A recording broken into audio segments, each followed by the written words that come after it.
pretty cool opportunity for everybody to learn more and kind of develop us as awesome staffers at UNM. So, okay, my name is Autumn, and I am with the Office of Career Services. And please let me know if you find some sort of technical issue, if you can't hear me, or if you can't, please give me a little like wave or a heads up or whatever. My internet is, my internet. You never know. So I want to talk about resumes and cover letters today, and specifically for UNM jobs. So writing successful ones. A quick backstory. I have been here for 14 years. I love my job. I love that our office supports staff. I love that we help staff. Of course, we help students. Of course, we even help alumni. But we also help staff members, whether it's writing a resume, a cover letter for a UNM job or a job somewhere else. Like that's our job, is to support y'all in your career development. So the other cool thing about our staff is we are all licensed professional clinical counselors. In fact, 2 of us are, and 2 of us are about to be licensed that way. So, but we specialize in career development. We see the whole person, and we work with somebody that way in terms of whether it's like you had a gap in your resume, how do we handle that? Well, we honor the past and we help you move forward. So as sort of counselors, we see the whole person and we kind of identify all the challenges or whatever those things that might come up. And then we also are supportive and really take a future career lens for you. Okay, if you have any questions, please check them out in the chat or toss them in the chat if you don't mind, and I will start. So, pop quiz. Why not have a pop quiz right away, huh? So, what is the purpose of a resume? A, to land a job. B, to exaggerate your accomplishments. C, to get you an interview. Or D, none of the above. So please, if you wouldn't mind, indicate your response. Let's do it in the chat since there's so many of us. There's like 40. If you could start guessing, putting your guesses in the chat, I would love it, and see what we come up with. So far we have 17 responses. We got A, B, C, C, D, all of the above, even D. Awesome. I love the guesses. They're great. And all over the place too. Cool. So how many of you indicated C? Raise your hand. Yeah. Hold on just a second. Yeah, raise your hand if you actually indicated C, because I want to be able to see how many. Yay, good job. Those of you who have indicated C. Yeah, a great resume lands you an interview. The best interview gets you the job. So the interview really is the important piece. So that's really something to keep in mind. Just for a second, I'm going to stop screen sharing because I have a funky thing going on with my computer, and we'll start over. Cool. Thanks for your patience. Okay. So yes, it's to get you an interview, and interviewing is really the key, but we're going to talk about resumes and cover letters first. Your resume is your script. It really is what you're going to talk about in the interview. The resume is actually what got you the interview. So what do we write in a resume? I'm going to give some big picture UNM application process tips, because I think they can be helpful in sort of gaining understanding of how the process goes. Obviously, all of you have a job at UNM. You've applied before. This is not news, but I think these are things to kind of keep in mind that might help you at least make it easier or smoother in the process. I will also include the caveat. I am not from HR. I am from career services. So my job is not, I do not have an inside track in HR to get you hired or get somebody else hired, but I do have an inside track on selling yourself the best you can on your resume and your cover letter. So create a resume in a Word doc, obviously, but upload it in a PDF, which is strong. I'm sorry to interrupt you, but we can't read your slides. They're pixeled, they're blurred. Oh, weird. Let's try it one more time. Thanks for letting me know. Hold on. You know what I'm gonna do is I'm gonna stop my video and see if that helps too.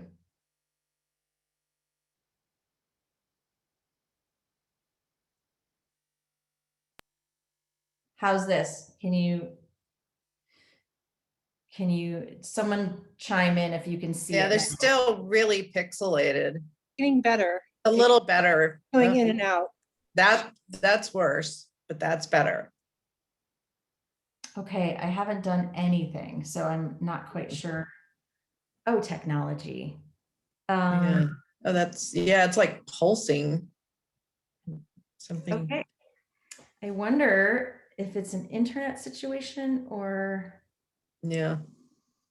You want to send it to Teresa or myself and we can share it? Yes, please. That I would was be gonna say, if you want to email it to me, I can probably share my screen and read it a little. Maybe, who knows? Who knows what's going on with technology? I will do that right now. I apologize, everybody. Thanks for Would it be your possible patience. for you to email the listserv your slides? I'm going to email it to somebody else who might be able to do that. Is that Teresa or Bryn? If that is something you guys could That works. hold there. Thank you. Please hold. Sorry, guys. Yes. It's shocking how stressful in doing this in front of 46 people I can know. be. Sorry. It's No, okay. I'm We sorry. understand. We've all been there. Yes. Okay, cool. I'm sending it to Teresa. Is that who I'm sending it to? Yes. Excellent. Done. Okay. And once you get that, Teresa, if you would share that, that would be awesome. Okay, give me just 1 second. Certainly.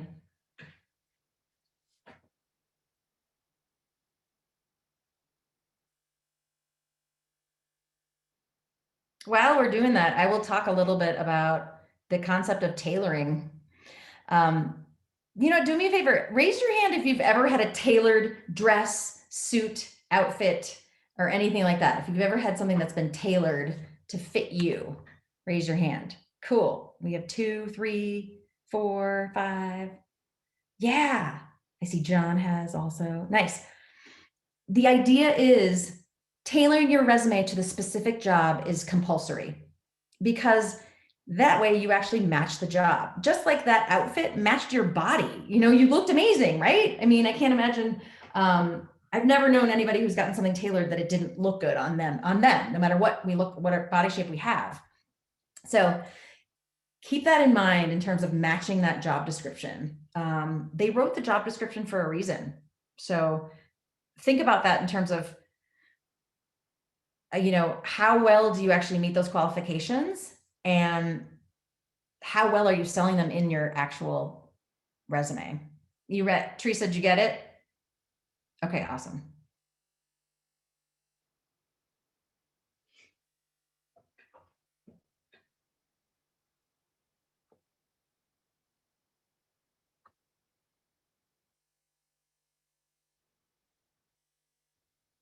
Oh, yay. Thank you.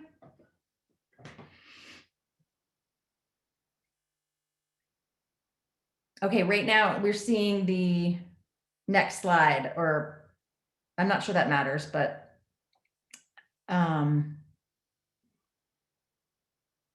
there's a word for it where it's like projected out.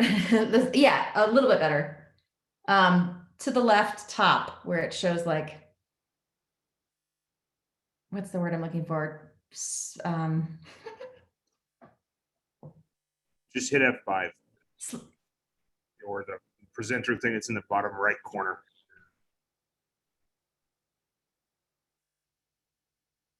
Are you talking to Teresa, Scott? Yeah, just a There little, we go. Okay, so it should be in the projected screen, but anyway, we'll just go from here. So can we go to the UNM application process, big picture tips, if you don't mind? I'm still seeing the pop quiz.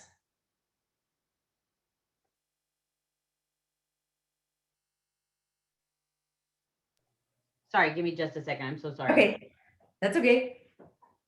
I don't know what it's doing. It's being very strange. Yeah, I don't know. Is it all the like cool, staff success branding that I did? No, I was trying to play along with the theme, right.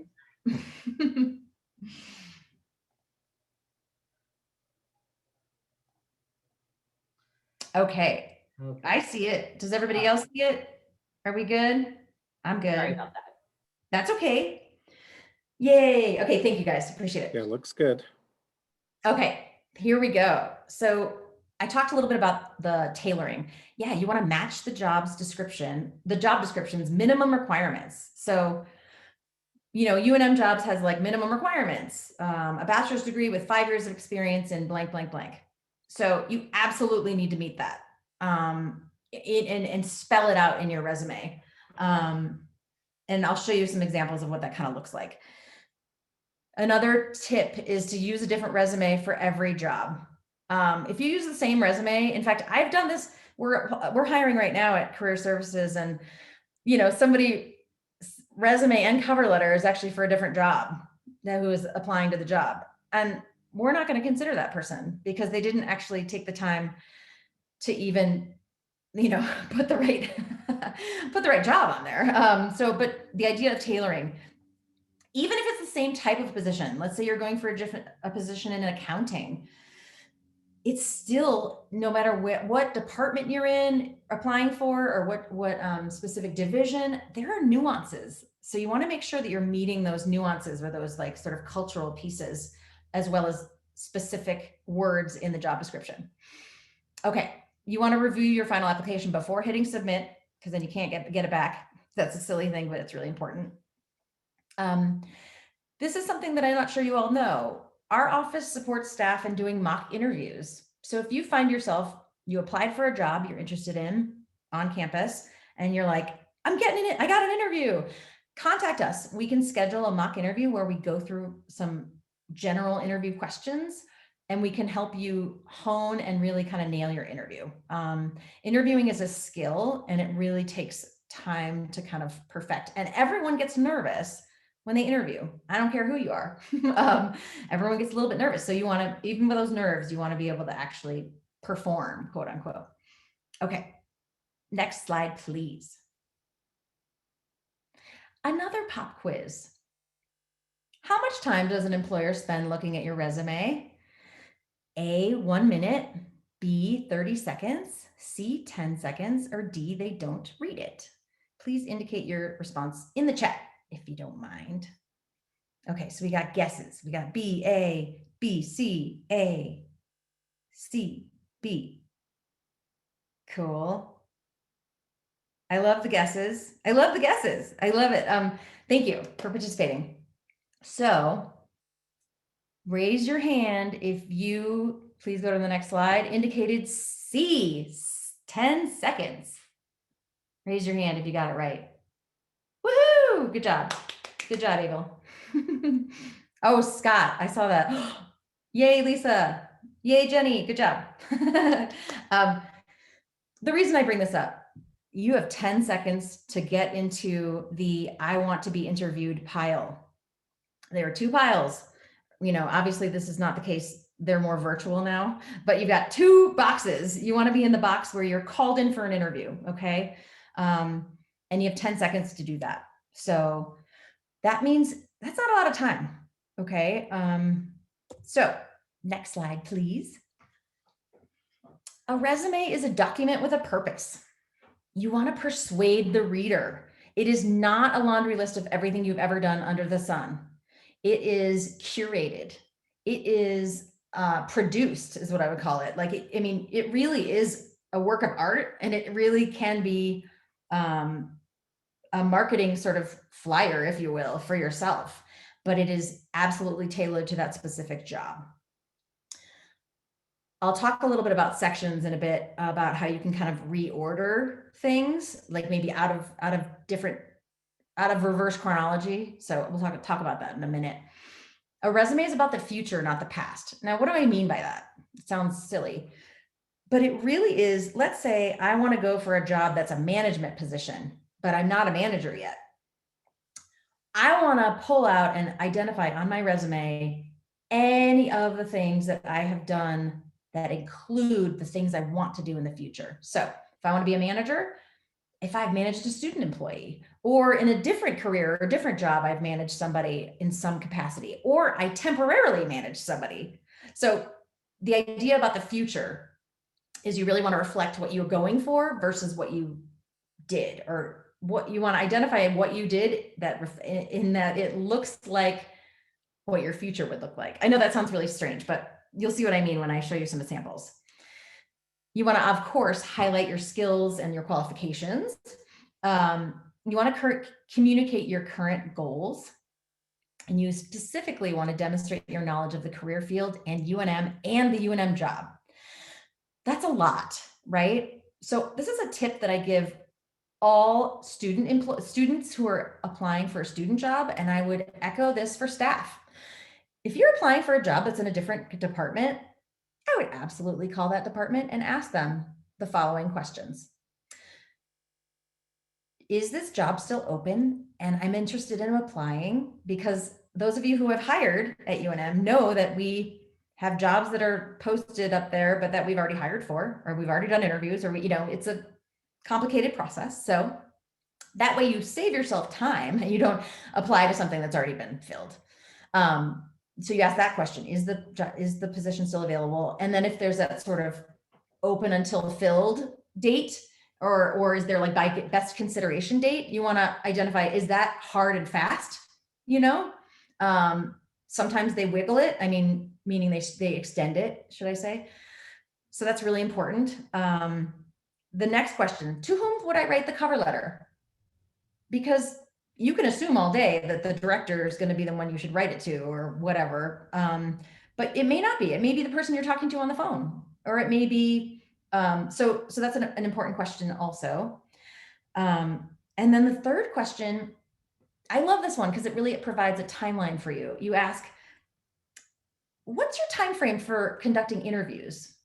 Because if they don't know, they don't know, but they'll tell you. If they'll say, oh, we already did them, or tomorrow, they'll tell you what sort of the deal is, or at least some semblance of what's going on. So I think those are super helpful tips, and also they show your interest in the actual position.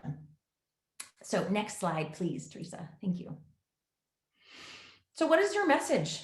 You got 10 seconds to grab their attention. You want to make it easy to see the most important information. So you have creative discretion. I talked about this work of art. I'm serious about that. You get to include what you want and you omit what you want, but it's all driven by the job description. So you want to figure out what to highlight, what to de-emphasize, and then how to describe your experience is really important. So next slide, please.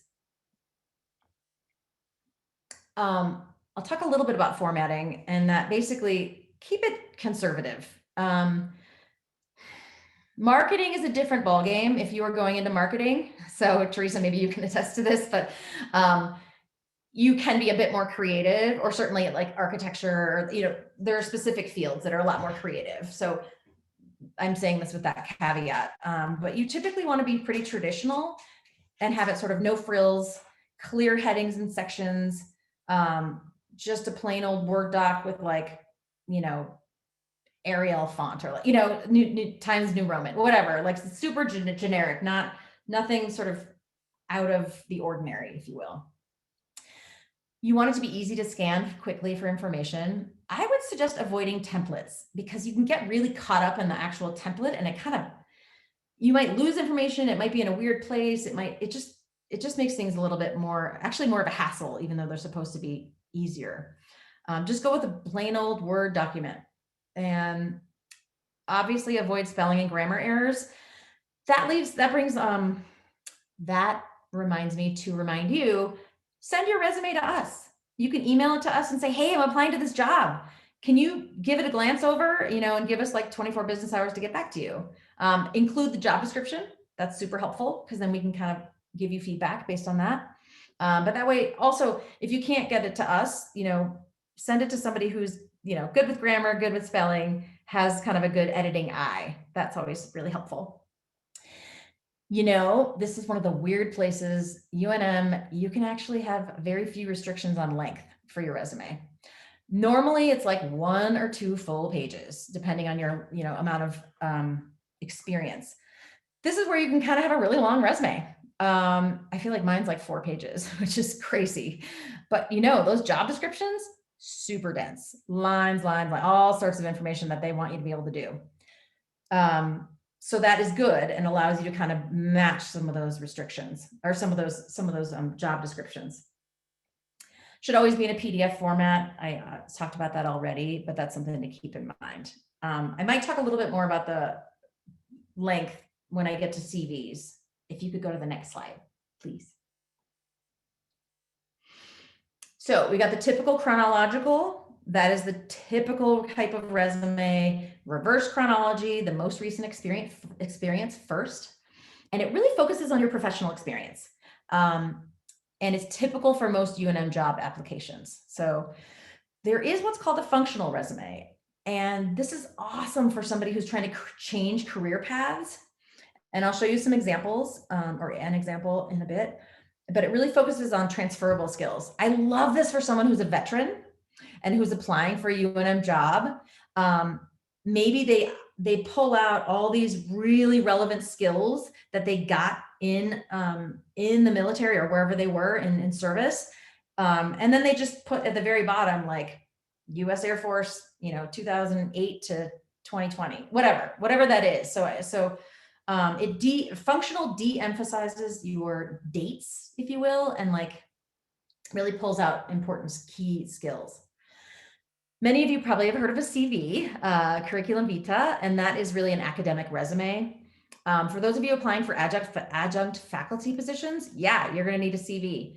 Reach out to us. We've got I'm not going to cover CVs today, but we've got a great handout that will help you write a CV if you need. But please don't hesitate to reach out to us. So these are recommended for academic jobs, really. So next slide, please. This is a summary of a sample of a chronological resume. This is Louis Lobo. If you notice, there is not an address on here. And what there is an email address and a telephone number, because the truth is, you don't need it.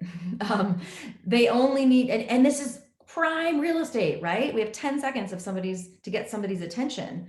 So use that to your advantage. They need to call you or they need to email you in order to say, will you come to our interview, right? So you don't need an address. Also, being in remote land right this moment, it makes you mobile.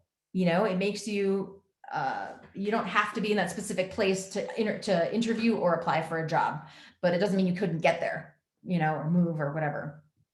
I want to highlight my favorite part of the resume, and that is at the very top, because it hits them over the head with the most important things. So a summary of qualifications. It could also be called qualifications or skills summary, or it could be called a bunch of different things. But I love this because it really quantifies your big picture skills. It almost is like a table of contents that is like setting you up for what the chapters of the book are going to be. So you want to translate your resume for the reader. And what I mean by that is you don't want to have them have to go through August 2019 to present. Okay, how long is that? 2018 to 2020. Okay, that's 2 years. Okay, you don't want to have them have to add up your time that you've experienced in this specific whatever it is field. So at the very top, this one says 2 years of fundraising experience for both student and nonprofit organizations. So that's really important to quantify. And then this job is a fundraising job that requires 1 year of experience. So that's why we wrote this sample. Fundraising is about building relationships. So it says proven success building relationships with current and potential donors. They, of course, need communication skills, attention to detail. So that's another bullet. And then outstanding follow-up skills and experience data tracking with multiple databases. So that you want your summary to reflect your job, but also your career field. So this is really, I think this is like what sells you the most in the very beginning. And then you list your education. Sometimes relevant coursework matters, sometimes it doesn't. Professional experience and other professional experience. This person was a server, or is a server currently. And you don't have to put that on, but you also could, because you might be going in, this is a job that's for fundraising. And as a server, you have to have good customer service skills, and you have to really charm people to get good tips, right? So it is related, but it's not directly related. So next slide, please. So that's a chronological resume example. The next example is the functional. So once again, the top has relevant qualifications. So like there are 4 bullets that are like big picture skills. This is a civil engineer. If you notice under professional accomplishments, there is project management and leadership. There's a header of communication and organization, and there's a header of technical skills. So these 3 sections are just hitting them over the head that I am a good civil engineer, even though I'm not one yet. I know that sounds weird, but it really is like co-led a team of 6 on simulation to analyze and present a revitalization plan for Albuquerque Rail Yards project. So, and then it says assessed environmental impact and risks. So you really want to speak to your field in every one of your bullets. So you want to reflect what is important in your field and in that specific job. At the very bottom, professional experience. This was a student organization. So this is a non-traditional student actually, and they were in the American Society for Civil Engineers, and they co-led this project. So it was actually just like a project. And then the rest of the time they were in aerospace medical service specialists in the Air Force. So see how we pulled all those skills out and highlighted them and then just kind of de-emphasized where you got them. Okay, next slide, please. Refining your message. So you want to tailor your resume for every job application we talked about. Now, let's talk about plagiarism. You can get kicked out of school for plagiarism, right? But you can't get kicked out of job applications with plagiarism. You can actually plagiarize if you want to, if it's true. Do not lie. Please don't lie. So use it. I mean, why reinvent the wheel? If they wrote a specific phrase that you like and you've done that, use it. You want to connect the dots between your qualifications and the job description. And you want to state the obvious. Sometimes it's HR who's reading your resume, or sometimes it's someone who's just the head of the department that knows nothing about that actual position. State the obvious. Okay, next slide. More refining your message. So, okay, let's, this is actually the same slide, but how weird. Will you go to the next one for me, please? That's so weird. It looked like, this is what it looked like when I first made it, but the one you just showed was just a weird version. Okay, matching that job description. Now this is where I want you to get out your fine-tooth comb, go through every single line of that posting. And I want you to assess, how do I match up? Have I done this? If so, how? If I haven't, have I done it in a different way? Like if I don't know banner, maybe I know something that's like totally related to that, or whatever it is, Chrome River, whatever it is that you may or may not totally meet in the qualifications. If you meet those preferred qualifications, hit them over the head with it. Absolutely. Highlight all those things. Okay, next slide, please.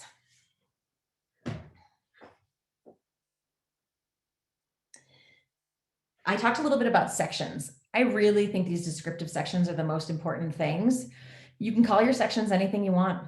You can call it relevant professional experience. Like if it were me, I would say professional career counseling experience in higher education. Or I would put career counseling experience and then higher education, nonprofit, or whatever, however you want to parse it out is up to you. And that's your sort of creative license. But really use that job description to drive what you highlight. Open with a summary section I talked about. And those are the top 5 or so points for that specific application. And then in each section, list experiences with the most recent first. So next slide, please. Things not to include. So resumes that are in other countries include most of these things, like photos, personal information, marital status, true story. Really, those of you, some of you might know that already, but we don't do that here. And does anybody know why we don't do that? I bet you my HR people certainly know why. Why don't we include photos or personal information or things like that, or like hobbies? We Why don't don't want to give them more reason to discriminate than they already have. Well done, President. Good job. Yes, exactly. It really sets you up for discrimination. So that's an important piece. There are a couple of places where people are still allowed to do hobbies in their resumes, and that's in medicine, but that's a whole other ball game. So I doubt I have any doctors on here, but if I do, you can put hobbies on there. Okay. You don't include first person references like I and my, so pronouns. You don't include references on your resume. You bring those to the interview, and those are on a separate page, or you email them in a separate page that have the same heading as your resume, so they match. So please don't use really important space on your resume for references. You don't include salary requirements, spell things out, don't use contractions. You don't need addresses of former employers. You don't need to tell them the reason why you left a position, a past position. And what's important is you don't want to include lies. I said this before, but some of you had, when you answered that first question about like what the purpose of a resume is, it's not to exaggerate your accomplishments. It's actually just to show a different perspective that's the most illuminated, if you will, you know, like that shows it in the best light. And of course we want to show ourselves in the best light. And as long as it's not lying, because that I would never suggest somebody to lie on their resume. You will get caught. So I also say that. And I know somebody who said they were bilingual in Spanish, a native English speaker, and got caught, 3 months into the job, was asked to speak Spanish and couldn't. Okay. And you don't want to include anything you don't want to discuss in the interview. So if it's in your resume, it's fair game for the interview. So keep that in mind too. Okay, next slide, please. Accomplishment statements. This basically is a formula. So that like action verb plus your example equals result. That's the formula. It's super simple, but it explains your contributions and your achievements. Like how good are you at your job? How much of an improvement did you make in your department? For every relevant experience, you're going to aim for like 3 to 5 bullet points, but I'm going to go into more detail about what that accomplishment statement can look like. If you go to the next slide, please. So here's a simple one, and this is made for students, but I'll show you another one that I think you'll appreciate in a minute. But this one is for the job duty was I babysat, because it's a position for an early childhood education position someone's applying for. So you want to find an action verb. So they provided childcare. And then you want to use concrete examples. Provided childcare for 3 children, ages 18 months to 9 years, including healthy meals and educational activities. So this is what the finished bullet point looks like. Provided care for 3 children, blah, blah, blah, blah, blah, what I said before, and then resulting in a supportive and enriching after school experience. So this person is not lying and is just really promoting the best light of what their experiences are and quantifying how good they are. Next slide, please. This is my favorite one. Now, if Beyonce had to write accomplishment statements, this is what I think they would look like. Action verb plus example equals result. Originated and promoted catchphrases such as I slay and put a ring on it, now credited in Wikipedia and Urban Dictionary. Cultivated a career over 20 years as one of the most successful performers and songwriters in the world. And then the last accomplishment statement, created innovative pop and R&B music, releasing over 10 albums and becoming one of the best-selling artists worldwide. So if you notice, I color-coded the action verb, the example, and the result. And yes, you will all get these slides if you like. So Go Beyonce, I would hire you. Next slide, please. So these are really, really, really useful websites. I will not spend time to go through them, but please check them out. The Occupational Outlook Handbook sounds like the most boring thing you've ever heard in your entire life. And it kind of is, but it kind of isn't, because you can look up any job and it shows you everything you might ever want to know about it, the important characteristics in that job. And it'll help you really form and formulate your resume. ONET, the next website, is awesome. It literally identifies every single task that you might do in a specific job. So if I pulled up accountant, it would include every task, like 30 tasks that you do as an accountant. So it helps you like jog your memory, because I think people forget all of the things that they've done over the years. And I think it's super helpful in kind of identifying a career that you're about to pursue versus that you have already done. Okay, next slide, please. Another pop quiz. True or false? If a job posting doesn't ask for a cover letter, I don't need to include one. True or false? Please indicate your response in the chat. I see lots of responses. Awesome. I feel like we almost have 100% at this point. Well done. False. Yeah, it's like, this is the analogy I use for writing resumes and tailoring them. If you were, let's see, if you were going to a wedding, a funeral, and a beach party, would you wear the same outfit? Yes or no? No, probably not. Maybe wedding, funeral, maybe not, depends. It's the same idea as sending a different resume to every single job. If you didn't wear shoes to any of those events, that is just like not including a cover letter. In one instance, it might be relevant. The beach party is fine, but you needed shoes to get there probably. So my point is, include a cover letter, send a resume, a specific tailored resume to a specific one, different one to each job. Next slide, please. Okay, a cover letter. I'm going to go over this briefly. I'm not going to take a lot of time on cover letters, but I just want to touch on them a little bit. It really explains why you're sending your resume. And for those of you with good writing skills, what a fantastic opportunity to showcase them. Especially if they ask, often they'll ask for like a writing sample. Why not show a writing sample off the bat on your cover letter? And then include a writing sample that might be something more academic or something more relevant to your role. So it also expands on the bullet points in your resume. You get to tell a story. You know, who doesn't like hearing a story about how you're a good fit for this job? The people who are hiring, they really do want to hire people that are good and a good fit. And if you can convince yourself and the reader through your resume and cover letter, all the better, through stories. It shows your interest in the job and the organization. And then the cover letter also explains how experiences on your resume make you a great candidate. Next slide, please.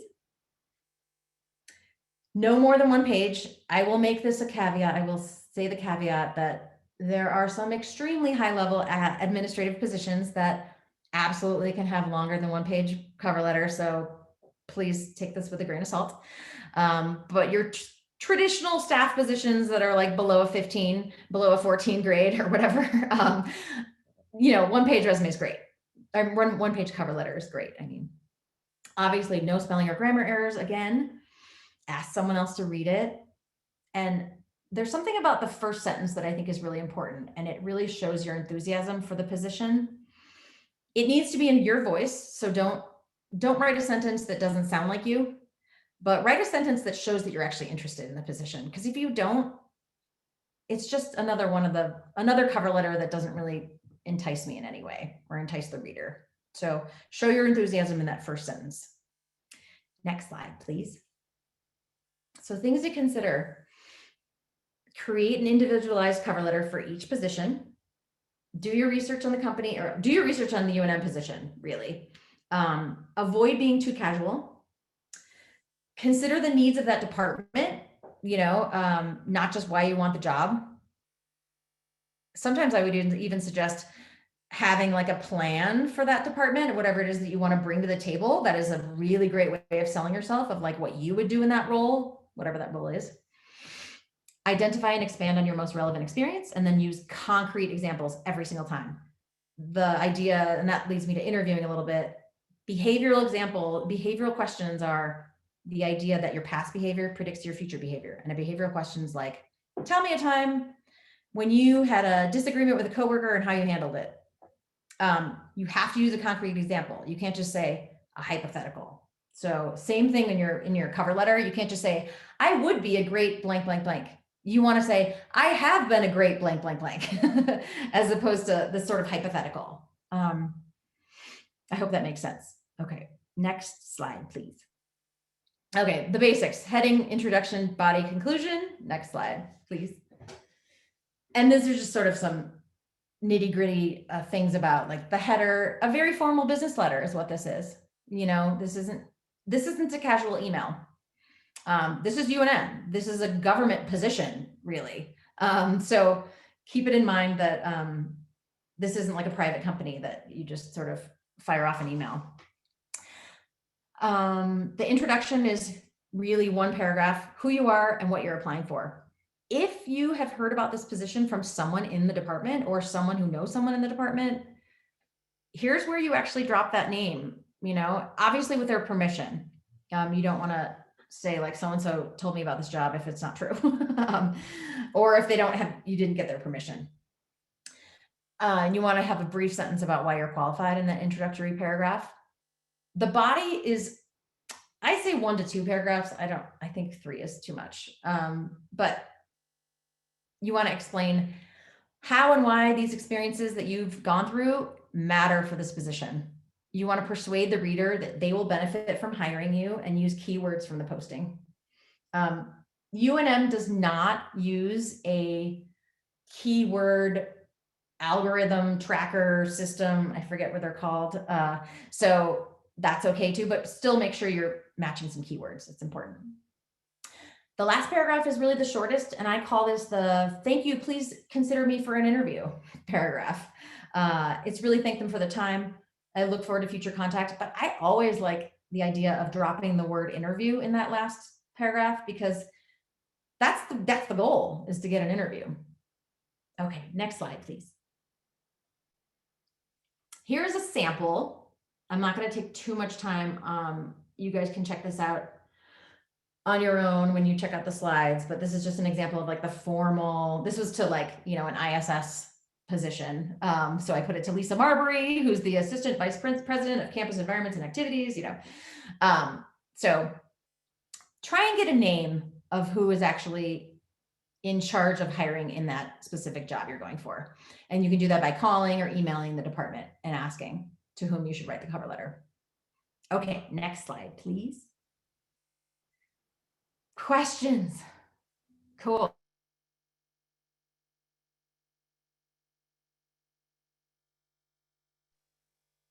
We have 15 minutes, which is plenty of time to really talk about any questions you have. I think there were a couple of questions just going back. I think there was kind of on what you were just saying. When we call a department, whom should we call? That question's from Beth. So when you're getting that contact person for the cover letter, who should you call? Oh, I would just call the general number of that department, because you don't know. And they usually don't have a person listed. They don't ever have a person listed on our jobs. So I would call the department. You'll probably get someone who's in an administrative position. And this is your first impression that you were giving. So they talk to, I mean, I will talk about my front desk staff, and they're not mine, sorry. The front desk staff that works for our department, we love her because she tells us if someone's rude or someone's not, you know, because this is a team, this is like a family that we work with. So we're really, really particular about who works in our department. So call the general number and then make your best impression to whomever it is you speak. And you might get a voicemail. You might just end up leaving a voicemail, which is totally fine, but you're still making your first impression. So great. And then another question from Melanie. should there be jobs not to include on a resume, or a timeline when early jobs should roll off a resume? Oh, great question. So you've got the traditional sort of 10 years is how far back you go. However, this is UNM. If you have experiences that are back from the 90s, which I even do, you know, if it's relevant to what you're applying for, absolutely include it. So that's the rule of thumb. Is this experience relevant to what I'm applying for? If it is, keep it in. If it isn't, take it off. And that could be individual bullets, how you describe a job description, or it can be a whole actual experience of years at some place. It is typical that you, I totally just lost my train of thought. Sorry, because I'm reading the chat at the same time. So we'll just erase that thought out loud. Does that answer your question? Yeah, that was great. Thank you. Okay, cool. Thanks, Melanie. And then I think another one from Angie, when you add your resume in the UNM system, you sometimes have problems how it feeds into our text, to their text boxes. Any advice on that? I think you're asking, so the application process is tedious. I say that with a smile and knowing who my audience is. Sorry. So my thoughts, I actually had a slide on this. I think we missed it in the transition when we had all the technical difficulties, but the application asks for you to like manually put in every experience you've ever had that's relevant. And it usually allows you to upload a resume and a cover letter. That's like the standard process. So I would cut and paste my experiences into those text boxes for ease and convenience. You know, why rewrite it twice when you could like make all sorts of typos and funk it up easily is how I would call it. So hopefully that answers your question.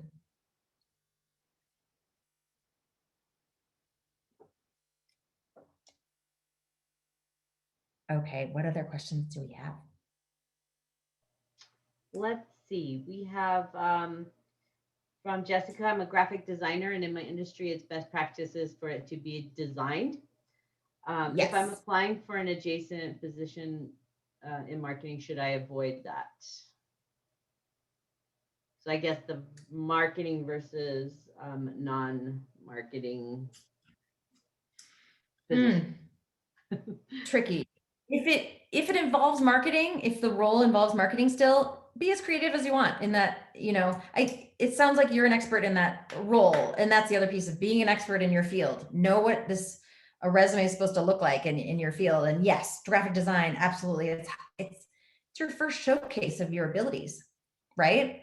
So if you're going in a position that has nothing to do with graphic design, then I would revert back to sort of a traditional format. So I think that's what you're asking. Kind of, yeah. Like that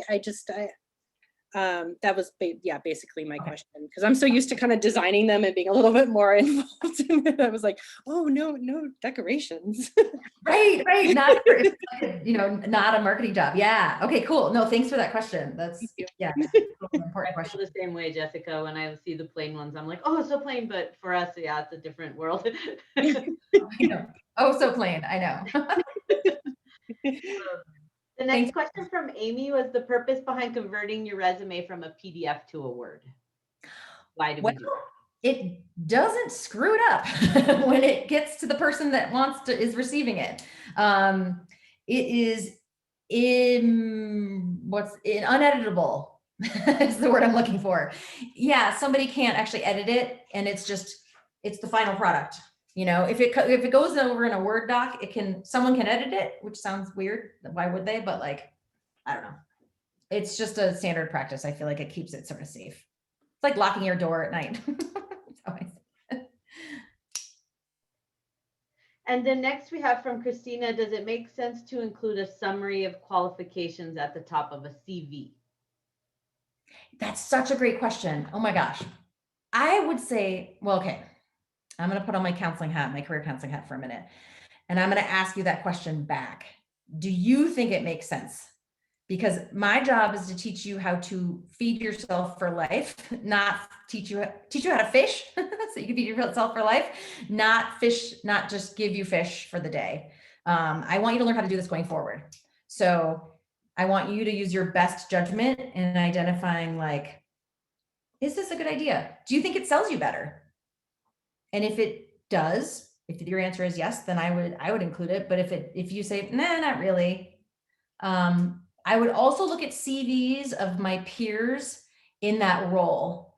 And how do I say this? There's also like some generational differences. And I'm of an older generation too. So in their beliefs about CVs and stuff. So CVs can be very old school and like, they would never put a summary of qualifications. But if you look at some modern CVs, absolutely they have summaries of qualifications. So I know that's not a yes or no answer, but it's really up to you. That's really Does that helpful. answer- Thank you. Oh, good. Oh, good. Okay, cool. Thanks, Christina. I just wanted to make sure it wasn't a definite no. Right, right, cool. And then Autumn, Melanie asked if the address is needed on the resume or cover letter. Well, Mailing address. mailing address, right? So I don't believe it's needed on the resume. I also don't really, it's up to you on the cover letter. I feel like we're applying internally as staff to a position, so I don't really think we need to, but that, my sample gave it. So honestly, I'm gonna give you creative discretion on that, is what I would say. I might even put my business address, if I were applying to a job outside of my department. So it's up to you. Yeah, there's no rule, I think, on it. And then Angelica asked, is volunteer work and short internships okay to put as experience? Oh, I love this question. Oh my gosh, thank you so much. Yes, yes, yes. If your most important experience is in a volunteer situation for something you want to do in the future, please put that front and center if that is your most important experience. Or if it's just supplemental experience, whatever that is, absolutely include volunteer. Write it like it's a job, and you can even put volunteer, but it just depends on what your role is in that setting. Micro internships, absolutely. Internships, yes. Especially for new professionals, I mean, I did an internship in my mid-30s at UNM, and that's why I'm still here. That's actually how it happened. So don't ever turn away internships, even at any age, if you will, or any stage in your development, because it's not just for like 21-year-olds who are in college, is what I would say. Cool. I'm so sorry about the technical difficulties, everybody. I super appreciate your flexibility, and I look forward to seeing everyone in person someday, is what I wanted to add. Thank you so much, Autumn. You have so much insight on all of this. We appreciate you. Thanks. Yeah, any other questions or anything else, please don't hesitate, even reach out to me offline. This is all our contact information. I'm the human behind the online career services at unm.edu. I'm the one who answers and either passes it off to a colleague, depending on availability. And so please don't hesitate to reach out via email. I placed the presentation in the chat as a PDF if you all want to grab it before you leave. And also I placed a survey link if you would take the survey really quick for us. It's a really fast one for the presentation. We would appreciate that as well. Thank you, Teresa. And thank you, Teresa and Bryn, for your support. I really appreciate it. Absolutely, no problem.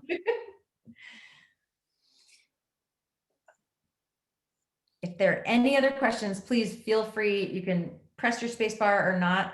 Otherwise, I will just sign off. Thank you so much. You're so welcome, everybody. I hope you guys have a great day. Stay cool. And I hope you're able to enjoy other presentations. So yay. And I love working with staff. Please use our services. We're free. We're free.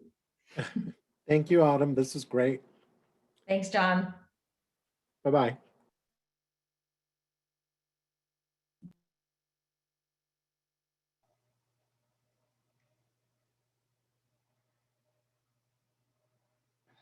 I'll wait just a second in case people need to download that PDF.